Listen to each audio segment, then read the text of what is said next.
देखिए ये जो आज एक टॉपिक है, बहुत इंपॉर्टेंट टॉपिक है, that is trick for hybridisation.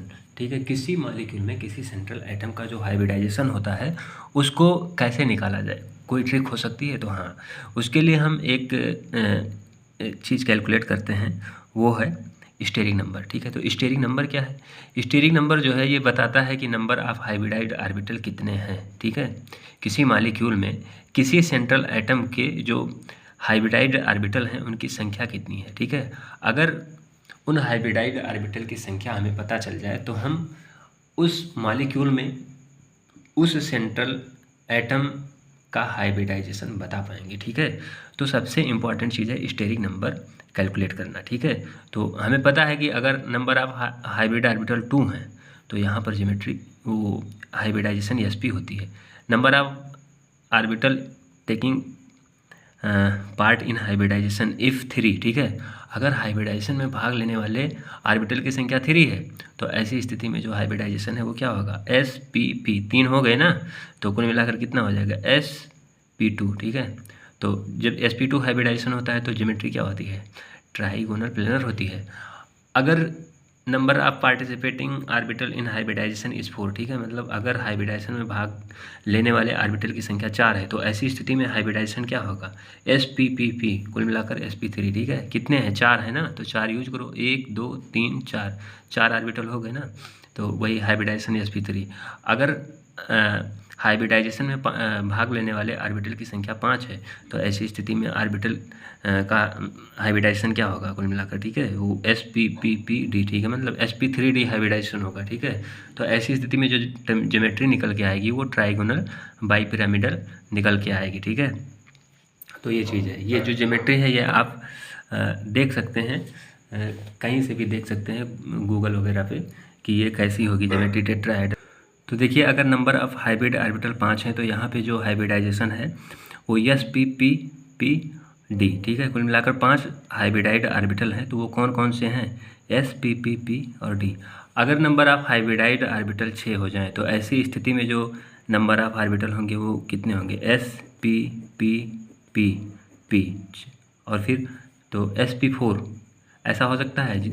तो नहीं हो सकता है, क्योंकि जो p है उसकी संख्या 3 से ज़्यादा नहीं हो सकती, क्योंकि जो p सबसेल है, p सबसेल जो है इसमें केवल 3 ही ऑर्बिटल होते हैं, तो आप मैक्सिमम 3 को ले सकते हैं, 4 को नहीं ले सकते हैं। ठीक है, तो कितना हो रहा है, 6 आपको लेना है, तो कितना हो गया, 1 2 3 4, तो अब क्या लेंगे, d और फिर d, कितना हो गया, 1 2 3 4 5 6। ठीक है, तो कुल मिलाकर 6 हो गया, तो कुल मिलाकर यहाँ पर ज्योमेट्री क्या होगी, sp3d2। ठीक है, तो ये सारी ज्योमेट्री जो है आपको देखने को मिल सकती है। ये हाइब्रिडाइजेशन है और इसकी ज्योमेट्री क्या होती है, ऑक्टाहेड्रल होती है। ठीक है, तो ये चीज़, तो कुल मिलाकर ये नंबर ऑफ हाइब्रिडाइड ऑर्बिटल के आधार पर आप बता सकते हैं कि हाइब्रिडाइजेशन क्या होगा। नंबर ऑफ हाइब्रिड ऑर्बिटल 2 तो hybridisation sp। Number of hybridised orbital कितने, 3, तो hybridisation sp2। Number of hybridised orbital 4 then hybridisation is sp3। Number of hybridised orbital is 5 then hybridisation is sp3d। Number of hybridised orbital is 6 then hybridisation is sp3d2। If hybridization is sp2 then geometry is trigonal planar. If hybridization is sp3 then geometry is tetrahedral. If hybridization is sp3d then geometry is trigonal bipyramidal. If hybridization is sp3d2 then geometry is octahedral। ठीक है, तो ये सारी geometry होती हैं। तो ये number of hybridised orbital अगर हमें पता चल जाते हैं तो हम हाइब्रिडाइजेशन भी बता पाएंगे और ज्योमेट्री भी बता पाएंगे। ठीक है, तो ये नंबर ऑफ हाइब्रिडाइड ऑर्बिटल कैसे कैलकुलेट किया जाता है, तो ये कैलकुलेट किया जाता है स्टेरिक नंबर के आधार पर। मतलब अगर स्टेरिक नंबर के बारे में हमें जानकारी मिल जाए तो जो स्टेरिक नंबर है वो क्या बताता है, वो बताता है कि नंबर ऑफ हाइब्रिडाइड ऑर्बिटल कितने हैं। अगर स्टेरिक नंबर किसी मॉलिक्यूल में सेंट्रल एटम का जो स्टेरिक नंबर है, इस बात पर बहुत ज़्यादा ध्यान दीजिए कि किसी मॉलिक्यूल में अगर सेंट्रल एटम का स्टेरिक नंबर ठीक है, अगर 2 हो जाए तो हाइब्रिडाइजेशन sp। अगर स्टेरिक नंबर 3 हो जाए तो हाइब्रिडाइजेशन कितना हो जाएगा, sp2। ठीक है, क्योंकि स्टेरिक नंबर जो है वही बताता है हमें पूर्ण रूप से कि नंबर ऑफ हाइब्रिडाइड ऑर्बिटल कितने हैं। ठीक है, तो स्टेरिक नंबर हमें बता देगा हाइब्रिडाइड ऑर्बिटल की संख्या, और हाइब्रिडाइड ऑर्बिटल की संख्या के आधार पर हम बता देंगे कि हाइब्रिडाइजेशन क्या है, और हाइब्रिडाइजेशन के आधार पर हम बता देंगे कि ज्योमेट्री क्या है। ठीक है, तो ये चीज़ है। ठीक है, तो ज्योमेट्री किसकी होती है? ज्योमेट्री होती है जो ऑर्बिटल हाइब्रिडाइड हो जाते हैं, वो जैसे एक एटम ये है, इसके 3 ऑर्बिटल जो हैं S P P P, ये सब आपस में मिलकर हाइब्रिडाइड हो गए। तो ये 4 जब मिले हैं तो 4 sp3 हाइब्रिडाइड ऑर्बिटल बनाएंगे। कितने? 4 sp3 हाइब्रिडाइड ऑर्बिटल बनाएंगे। ठीक है, सॉरी 4 sp3 हाइब्रिडाइड ऑर्बिटल बनाएंगे। ठीक है, हाइब्रिडाइजेशन से पहले ये गोलाकार होगा, ये तीनों कैसे होंगे? ऐसे होंगे, लेकिन जब ये हाइब्रिडाइड हो जाएंगे तो 4 इस प्रकार के बनाएंगे, सॉरी इस टाइप के, ये जो चारों होंगे। ठीक है, ये सब एक टाइप के होंगे, देख लीजिए ये चारों एक टाइप के होंगे। ठीक है, minus minus minus minus plus plus plus plus, तो चारों एक टाइप के होंगे। जब ये जो एटॉमिक ऑर्बिटल हैं जब ये आपस में मिक्स होंगे, हाइब्रिडाइड होंगे sp_p_p, ठीक है, तो ये आपस में जब इनकी संख्या 4 है और ये चारों जब आपस में मिल जाएंगे, हाइब्रिडाइड हो जाएंगे, तो ये 4 ऑर्बिटल जनरेट करेंगे। 4 ऑर्बिटल जब ये मिल रहे हैं sp_p_p, तो हाइब्रिडाइजेशन जो होती है उसको हम sp3 कहते हैं। ठीक है, क्या कहते हैं? sp3। और नंबर ऑफ हाइब्रिड ऑर्बिटल जो होते हैं कितने होते हैं? 4, और चारों ऑर्बिटल एक जैसे होते हैं। अब ये जो एटम ये है, जो ये एटम ये है, इसके चारों तरफ ये चारों ऑर्बिटल अपने आप को अरेंज कर लेते हैं। ठीक है, मैं बता चुका हूँ। ठीक, अपने आप को अरेंज कर लेते हैं। ठीक, अपने आप को अरेंज कर लेते हैं। तो इस प्रकार से जो ये अरेंजमेंट के दौरान जो ज्योमेट्री होती है ऑर्बिटल की, वो क्या होती है? टेट्राहेड्रल होती है। ठीक है, तो यही चीज़ मैं बता रहा हूँ, ज्योमेट्री। हाइब्रिडाइजेशन मिल गया हमें तो हम ज्योमेट्री बता ले जाएंगे। ठीक है, तो ये चीज़। तो अब हाइब्रिडाइजेशन कैसे कैलकुलेट करेंगे? तो हाइब्रिडाइजेशन कैलकुलेट करेंगे स्टेरिक नंबर के आधार पर। तो स्टेरिक नंबर कैसे कैलकुलेट करते हैं? ठीक है, तो स्टेरिक नंबर के लिए मैं बता देता हूँ, ये ध्यान रखिए। स्टेरिक नंबर बराबर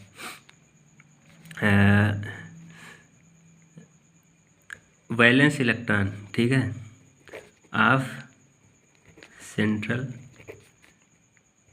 एटम। ठीक है, valence electron of central atom plus mono valent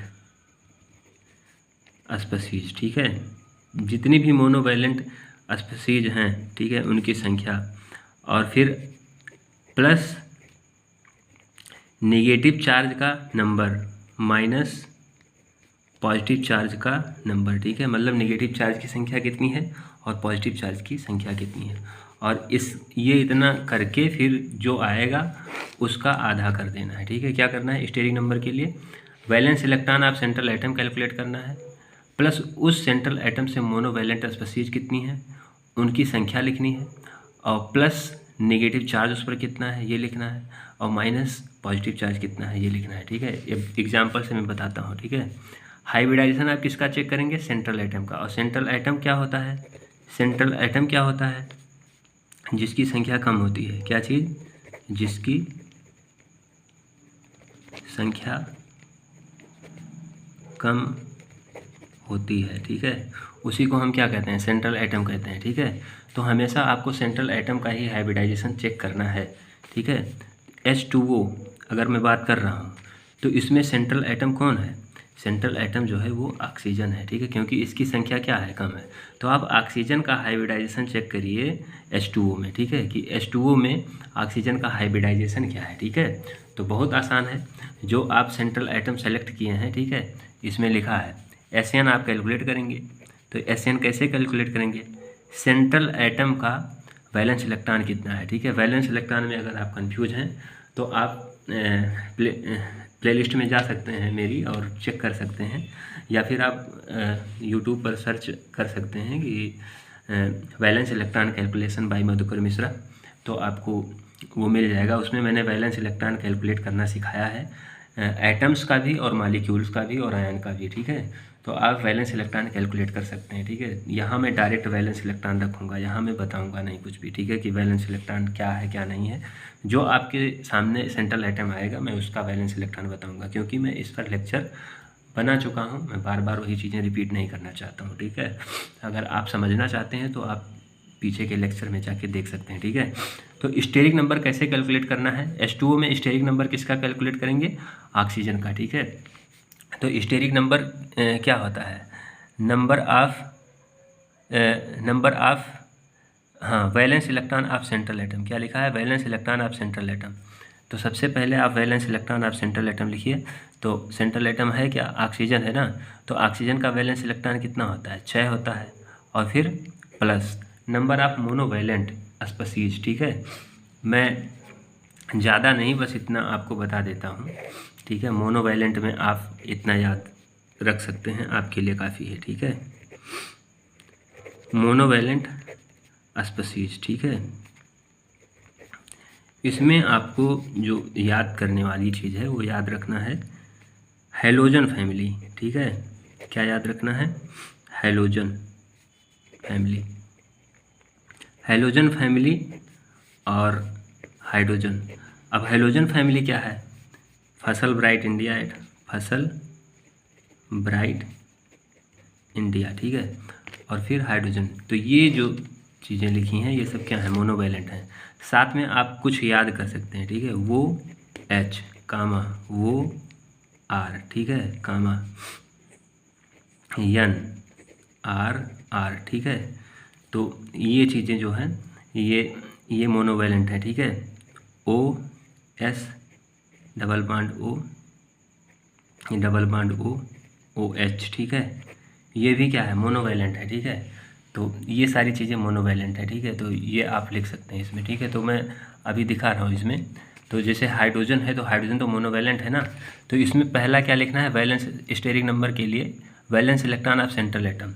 तो जो ये H2O है इसका वैलेंस सेंट्रल एटम क्या है, तो सेंट्रल एटम ऑक्सीजन है। तो ऑक्सीजन का वैलेंस इलेक्ट्रॉन कितना है, 6 है, प्लस मोनोवैलेंट की संख्या कितनी है, 2 है ना।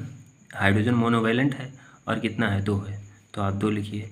चार्ज तो है ही नहीं ना, आपको क्या करना है, नंबर ऑफ मोनोवैलेंट स्पीशीज लिख देना है पहले, valence electron of central atom plus monovalent species, ठीक है। तो यहाँ पर हमने ऑक्सीजन जो सेंट्रल एटम है उसका वैलेंस इलेक्ट्रॉन लिखा, प्लस मोनोवैलेंट स्पीशीज कितनी है वो लिखा, ठीक है। और फिर क्या लिखना है, नेगेटिव चार्ज की संख्या, n का मतलब नंबर और नेगेटिव का मतलब नेगेटिव। तो नेगेटिव चार्ज का नंबर कितना है उसको जोड़ना है, और पॉजिटिव चार्ज का नंबर जितना है उसको घटाना है। तो यहाँ पर इस मॉलिक्यूल में कोई भी ना तो नेगेटिव चार्ज है ना तो कोई पॉजिटिव चार्ज है, तो आप उसको छोड़ दीजिए। आप नीचे सीधा अब क्या लिखोगे, ये सारा लिखने के बाद में सभी को आप 2 से डिवाइड करोगे, तो 2 से डिवाइड कर दीजिए, तो कितना आएगा, देखिए 8/2 आएगा। तो अब आप इसको हल करिए तो कितना आएगा, 4 आएगा। तो स्टेरिक नंबर कितना आया, देखिए यहाँ पर स्टेरिक नंबर कितना आया, 4, SN बराबर 4। तो H2O में ठीक है, O का स्टेरिक नंबर कितना है, 4 है, ठीक। तो इसका मतलब O के 4 ऑर्बिटल जो है वो हाइब्रिडाइजेशन में पार्टिसिपेशन कर रहे हैं, ठीक है। O के 4 ऑर्बिटल जो हैं हाइब्रिडाइजेशन में पार्टिसिपेट कर रहे हैं। अब हमें पता चल गया हाइब्रिडाइजेशन में भाग लेने वाले ऑर्बिटल कितने हैं, 4। तो वो कौन कौन है, S, फिर P, फिर P, फिर P। इसका मतलब क्या आएगा, हाइब्रिडाइजेशन sp3। तो इसका मतलब H2O में, ठीक है, O का जो हाइब्रिडाइजेशन है वो क्या है, sp3 है। तो इस तरह से आप हाइब्रिडाइजेशन निकाल सकते हैं, ठीक है। और एक चीज़ और, ठीक है, नंबर ऑफ लोन पेयर कैसे निकालते हैं, नंबर ऑफ लोन पेयर भी पूछ लिया जाता है, ठीक है। Number of lone pair on central atom, ठीक है। तो बहुत आसान है, ठीक है। इसके लिए आपको क्या करना है, मैं इसको लिख देता हूँ, नंबर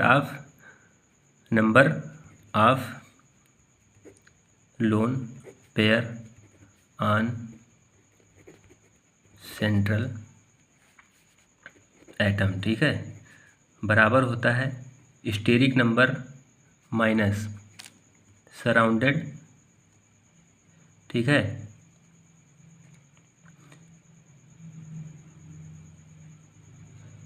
सराउंडेड एटम, ठीक है। Steric number minus surrounded atom, तो वो क्या बताता है, number of lone pair on central atom, ठीक है। तो यहाँ पर देखिए H2O में, H2O या फिर OH2, इसमें ऑक्सीजन पर लोन पेयर की संख्या बताओ, ठीक है। तो बहुत आसान है, आपको स्टेरिक नंबर मिल गया है ना। ऑक्सीजन का स्टेरिक नंबर कितना है, ऑक्सीजन का स्टेरिक नंबर कितना है बताइए। ऑक्सीजन का स्टेरिक नंबर बराबर 4 है, ठीक है। कितना है, 4 है, जो मैं कैलकुलेट करा चुका हूँ। तो अब निकाल लीजिए लोन पेयर बराबर, ठीक है, steric number minus surrounded atom, ठीक है। तो नंबर ऑफ लोन पेयर बराबर 4 माइनस सराउंडेड एटम कितना है, ऑक्सीजन की से जुड़े हुए एटम कितने हैं, 2 है ना। तो आप 2 कर दीजिए, तो अब क्या मिलेगा, 2। तो नंबर ऑफ लोन पेयर बराबर कितना मिला, 2। तो इसका मतलब जो वो H2 है, इसमें HH इधर है और 2 लोन पेयर इधर हैं, ठीक है। कितने लोन पेयर, 2 लोन पेयर, ठीक। तो कुल मिलाकर जो ये ज्योमेट्री है इसकी टेट्राहेड्रल है, ठीक है। तो ये मैंने लोन पेयर भी कैलकुलेट करके दिखाया और मैंने स्टेरिक नंबर भी कैलकुलेट करके दिखाया और मैंने हाइब्रिडाइजेशन के बारे में भी बताया, ठीक है। एक क्वेश्चन है PCl5, ठीक है। इसमें आपको P का, ठीक है, हाइब्रिडाइजेशन बताना है। क्या बताना है, हाइब्रिडाइजेशन बताना है, ठीक है।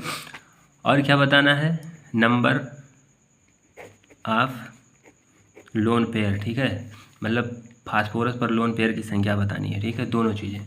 तो बहुत आसान है, आपको सबसे पहले क्या कैलकुलेट करना है, SN कैलकुलेट करना है।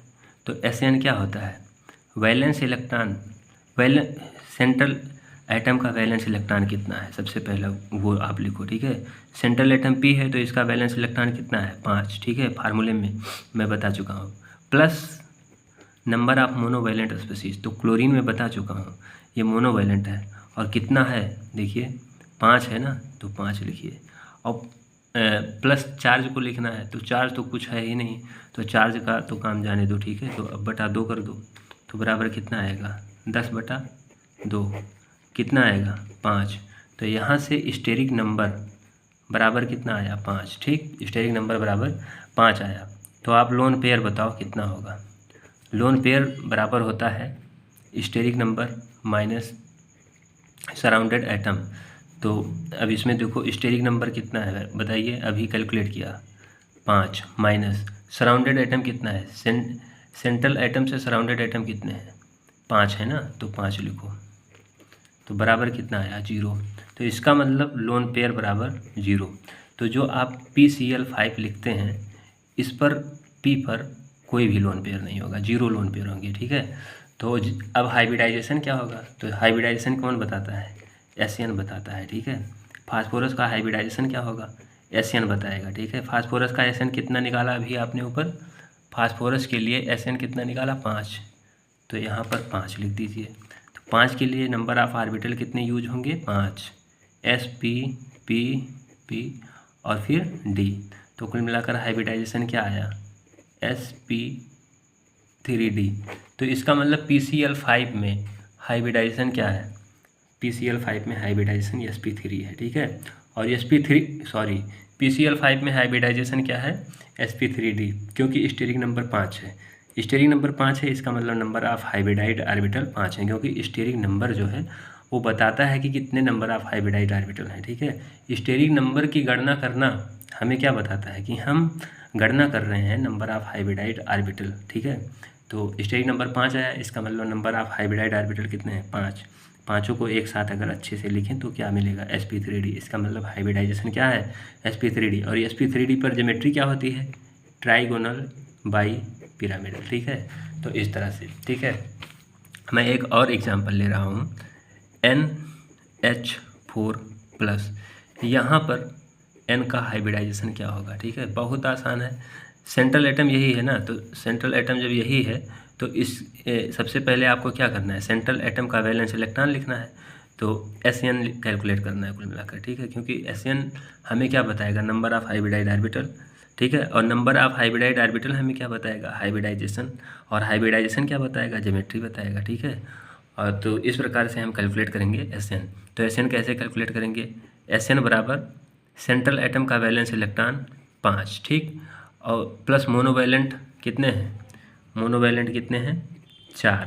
अब देखो ये पॉजिटिव चार्ज है ना, पॉजिटिव चार्ज है तो इसको क्या करना है, पॉजिटिव चार्ज है तो आगे माइनस लिखना है। ठीक है, और ये कितना है, 1 है ना, अगर कहीं ऐसे लिखा हो प्लस तो इसका मतलब ये 1 है। ठीक है, 1 प्लस है। ठीक है, अगर +2 लिखा हो तो इसका मतलब 2 है। ठीक है, तो यहाँ पर तो +1 ही है ना, तो जब +1 है तो यहाँ पर आप 1 लिख दीजिए। ठीक है, तो आप इसको कैलकुलेट करिए, तो 5 + 4 और फिर देखो माइनस प्लस क्या होगा, कुल मिलाकर -1। ठीक है, तो कुल मिलाकर कितना आएगा, 8 आ गया। अब इसको डिवाइड करना है 2 से ना, क्योंकि यहाँ पर लिखा था ना /2 valence electron plus number of monovalent species, और फिर minus number of positive charge plus number of negative charge /2। वही तो फार्मूला है ना जो हमने यूज किया है, कहाँ ये फार्मूला यूज किया है ना, स्टेरिक नंबर बराबर valence electron of central atom plus monovalent species plus number of negative charge minus number of positive charge /2। ठीक है, वही चीज़ तो यहाँ पर लिखा है हमने NH4 के लिए, सेंट्रल एटम का valence electron 5 plus number of monovalent species 4 minus number of positive charge 1। ठीक है, तो कुल मिलाकर जब कैलकुलेट करेंगे तो कितना आएगा, 4 आएगा। तो यहाँ पर SN बराबर क्या मिला, SN बराबर 4 मिला। तो SN क्या है, नंबर ऑफ हाइब्रिडाइड ऑर्बिटल। ठीक है, तो नंबर ऑफ हाइब्रिडाइड ऑर्बिटल 4 मिले, इसका मतलब sp तो इसको सही से लिखें तो क्या होगा, sp3। इसका मतलब NH4 में n का हाइब्रिडाइजेशन क्या है, sp3 है, और जब sp3 है तो ज्योमेट्री क्या होगी, टेट्राहेड्रल। ठीक है, ज्योमेट्री क्या होगी, टेट्राहेड्रल। लोन पेयर बताओ कितने हैं। ठीक है, तो बहुत आसान है, स्टेरिक नंबर कितना आया 4, और सराउंडेड एटम कितना है 4 ही है ना, तो आप 4 लिख दीजिए, -4 तो बराबर कितना आएगा 0। इसका मतलब NH4 में कोई भी लोन पेयर नहीं है। ठीक है, कोई भी लोन पेयर नहीं है। ठीक है, ऊपर पॉजिटिव चार्ज है, तो ये चीज़ बहुत अच्छे से समझ में आया होगा। ठीक है, एक और मैं हाइब्रिडाइजेशन के बारे में चर्चा करूँगा, वो है ClO3+, बहुत अच्छा है। ठीक है, इसमें Cl का हाइब्रिडाइजेशन क्या होगा, तो बहुत आसान है। ठीक है, नंबर ऑफ हाइब्रिडाइड ऑर्बिटल कितने, वो वैलेंस इलेक्ट्रॉन का स्टेरिक नंबर कैलकुलेट करना है। ठीक है, तो जो सेंट्रल एटम है इसमें वैलेंस इलेक्ट्रॉन कितना है 7 है। ठीक है, मोनोवैलेंट तो कुछ है ही नहीं, क्योंकि मोनोवैलेंट में चर्चा कर चुका हूँ। ठीक है, मोनोवैलेंट इसके अलावा आपको जनरली कुछ भी नहीं मिलेगा। ठीक है, यही मोनोवैलेंट है। ठीक है, ऑक्सीजन डाईवैलेंट है, नाइट्रोजन ट्राईवैलेंट है, लेकिन यहाँ पर ऑक्सीजन जो है एक हाइड्रोजन से जुड़ रखा है, तो अब एक बॉन्डिंग करेगा, इसलिए यहाँ पर ये मोनोवैलेंट है। ठीक है, तो ये चीज़, तो यहाँ पर जो ऑक्सीजन है ये डाईवैलेंट है, तो फिर हमें तो मोनोवैलेंट लिखना है, तो मोनोवैलेंट इसमें है ही नहीं, तो छोड़ दीजिए। ठीक है, और फिर प्लस लिखा है ना, तो प्लस लिखा है तो आपको क्या लिखना है, माइनस। ठीक, और फिर ये चार्ज कितना है 1, तो आपको 1 लिखना है। ठीक है, /2 तो बराबर कितना आएगा 7 - 1/2। ठीक है, तो बराबर कितना आएगा 6/2, काट दीजिए, कितना आएगा 3। तो यहाँ से स्टेरिक नंबर कितना आया, स्टेरिक नंबर बराबर 3, और स्टेरिक नंबर 3 इसका मतलब spp, तो इसका मतलब हाइब्रिडाइजेशन क्या है sp2, तो इसका मतलब ClO3 प्लस में Cl का हाइब्रिडाइजेशन क्या है sp2 इसका मतलब जो ज्योमेट्री होगी वो क्या होगी, ट्राइगोनल प्लेनर होगी। ठीक है, ज्योमेट्री क्या होगी, ट्राइगोनल प्लेनर। ठीक है, नंबर ऑफ लोन पेयर निकालना है, तो वो कैसे निकालोगे, steric number minus surrounded atom, तो स्टेरिक नंबर 3 आया और सराउंडेड एटम कितने हैं 3 है, तो 3 में से 3 घटाओ तो कितना आएगा 0 आएगा ना, तो लोन पेयर बराबर steric number minus surrounded atom. ठीक, तो स्टेरिक नंबर कितना आया है, 3 आया है, माइनस सराउंडेड एटम कितने हैं, 3 है ना, तो बराबर 0। तो इसका मतलब कोई भी लोन पेयर नहीं पाया जाएगा और ज्योमेट्री क्या होगी, ट्राइगोनल प्लेनर होगी। तो इस तरह से स्टेरिक नंबर से आप नंबर ऑफ लोन पेयर भी कैलकुलेट कर सकते हैं और हाइब्रिडाइजेशन भी बता सकते हैं। ठीक है, मैं एक और ले रहा हूँ एग्जांपल NH3। ठीक है, NH3 में आपको हाइब्रिडाइजेशन बताना है तो बहुत आसान है, स्टेरिक नंबर कैलकुलेट कर लीजिए। स्टेरिक नंबर बराबर कितना आएगा, number of valence electron of nitrogen कितना है, 5 प्लस, ठीक है, नंबर ऑफ मोनोवैलेंट स्पीशीज 3, ठीक है, 5 3 नो चार्ज, तो चार्ज नहीं है तो छोड़ दीजिए, आप कुछ भी मत करिए। ठीक है, अपॉन 2 कर दीजिए, कितना आएगा, 5 3 8/2 कट जाएगा, कितना आएगा, 4 आएगा ना। तो इसका मतलब SN बराबर कितना मिला, SN बराबर मिला 4, और SN बराबर 4 इसका मतलब SPPP। ठीक है, हाइब्रिडाइजेशन क्या होगा, sp3, वेरी गुड। ठीक है, अब लोन पेयर की संख्या निकालनी है तो लोन पेयर बराबर SN, ठीक है, minus number of surrounded atom. ठीक है, क्या चीज़, नंबर ऑफ सराउंडेड एटम। ठीक है, नंबर ऑफ सराउंडेड एटम में इसको कर देता हूँ SA। ठीक है, surrounded atom, number of surrounded atom. ठीक है, या फिर SN माइनस सराउंडेड एटम। ठीक है, वेरी गुड। तो SN कितना आया है बताओ, SN कितना आया है, ऊपर देखो 4 आया है। ठीक, और सराउंडेड एटम कितना है, 3 है ना, -3, तो बराबर कितना आया, 1। इसका मतलब लोन पेयर बराबर कितना आया, 1। तो एक लोन पेयर है, कितना है, एक लोन पेयर है। ठीक है, तो NH3 में, ठीक है, एक लोन पेयर है। ठीक, तो इस तरह से आप निकाल सकते हैं हाइब्रिडाइजेशन। ठीक है, H H H और ये, ठीक है, ट्राइगोनल पिरामिडल शेप हो जाएगा। लेकिन ज्योमेट्री क्या होती है, स्टेरिक नंबर 4 पर ज्योमेट्री क्या होती है, टेट्राहेड्रल होती है। ज्योमेट्री क्या होती है, टेट्राहेड्रल। बहुत अच्छा। ठीक है, तो इस तरह से आप डिफरेंट मॉलिक्यूल का हाइब्रिडाइजेशन निकाल सकते हैं। ठीक है, ये एक क्वेश्चन है ClO3-2, इसमें हाइब्रिडाइजेशन आपको बताना है। ठीक है, क्या होगा, तो हाइब्रिडाइजेशन के लिए आप क्या निकालते हो, स्टेरिक नंबर। तो स्टेरिक नंबर बराबर valence electron of central atom. Central atom chlorine है, क्लोरीन का वैलेंस इलेक्ट्रॉन कितना आएगा। ठीक है, ये ClO3-2 नहीं रहेगा, ये ClO3-1 रहेगा। ठीक है, तो स्टेरिक नंबर बराबर valence electron of central atom कितना आएगा, 7, और मोनोवैलेंट स्पीशीज तो है ही नहीं। ठीक है, तो अब देखो नेगेटिव चार्ज है ना, तो नेगेटिव चार्ज है तो आपको प्लस लिखना है, कितना है, 1 है ना, तो 1 लिखिए। ठीक है, और अपॉन 2, तो कितना आएगा, 7 1 8/2। ठीक है, तो बराबर कितना आएगा, 4। तो स्टेरिक नंबर बराबर कितना आया, 4 आ गया। ठीक है, बहुत अच्छा। Number of lone pair chlorine पर कितना होगा, तो steric number minus surrounded atom. ठीक है, तो स्टेरिक नंबर कितना है, 4 आया है, माइनस सराउंडेड एटम कितने हैं, 3, तो बराबर कितना आया, 1। इसका मतलब यहाँ लोन पेयर बराबर 1 मिल गया। तो ClO3 जो है स्टेरिक नंबर 4 है, इसका मतलब ज्योमेट्री कितनी होगी, ज्योमेट्री क्या होगी इसकी, SPP, क्या होगा, SPPP, इसका मतलब sp3, और sp3 इसका मतलब TD, टेट्राहेड्रल ज्योमेट्री होगी। ठीक है, तो इस तरह से होगा, और इसका जो स्ट्रक्चर होगा Cl फिर O फिर O फिर O, और यहाँ पर एक लोन पेयर रहेगा। ठीक है, तो इस तरह से इसकी ज्योमेट्री मिलेगी। ज्योमेट्री क्या है, TD है, लेकिन शेप क्या है, ठीक है, शेप क्या है, शेप इसका ट्राइगोनल पिरामिडल है। क्या है, ट्राइगोनल पिरामिडल है। ठीक है, ज्योमेट्री और शेप दोनों चीज़ें एक दूसरे से अलग होती हैं, ये चीज़ हमेशा ध्यान रखें। ज्योमेट्री, ठीक है, एंड शेप, ठीक है, ये दोनों एक दूसरे से डिफरेंट चीज़ें हैं। ठीक है, ज्योमेट्री जो है ये lone pair plus bond pair दोनों का इंक्लूमेंट दोनों का कॉम्बिनेशन होता है। ठीक है, ज्योमेट्री क्या है, combination of lone pair and bond pair. But shape क्या है, शेप इज द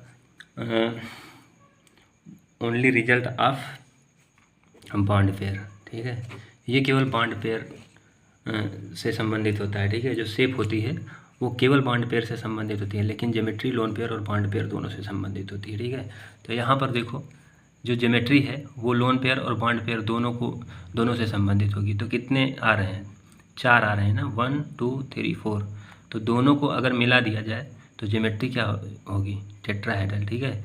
लेकिन शेप जो होती है लोन पेयर से संबंधित नहीं होती, केवल बॉन्ड पेयर से संबंधित होती है, ठीक है। तो केवल अगर बॉन्ड पेयर को देखा जाए, ठीक है, तो ऐसी स्थिति में ये किस टाइप का बन रहा है, पिरामिड टाइप का बन रहा है। तो ट्राइगोनल है ना और पिरामिड है, ठीक है। तो ये चीज़, तो मैं ज्योमेट्री और शेप पर भी अगला लेक्चर बना दूंगा। तो बस इस लेक्चर में बस यहीं तक। Okay, thanks for watching the video. Channel को लाइक शेयर और सब्सक्राइब करते रहें। मैं ऐसे ही अच्छे अच्छे वीडियो आपको देता रहूँगा, लेकिन उससे पहले मैं आपको स्क्रीनशॉट दूँगा, ठीक है। आप जितना आज हमने पढ़ा है उसका स्क्रीनशॉट कर लीजिए, ठीक है। ऐसा मौका बार बार नहीं आएगा, ठीक है। इसलिए आज आपके पास समय है, आप स्क्रीनशॉट कर लीजिए, ठीक है।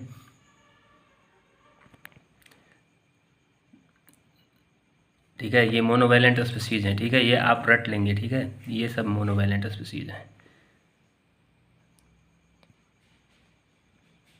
बहुत ही बेहतरीन अंदाज में ये लेक्चर मैंने आपके लिए प्रिपेयर किया है। मैंने सोचा कि आज बता दें आप लोगों को थोड़ा हाइब्रिडाइजेशन कैसे निकालते हैं, ठीक है। एक ट्रिक मैंने आपको फॉरवर्ड की है, ठीक है, ये चीज़, ठीक। बहुत हो गया भाई,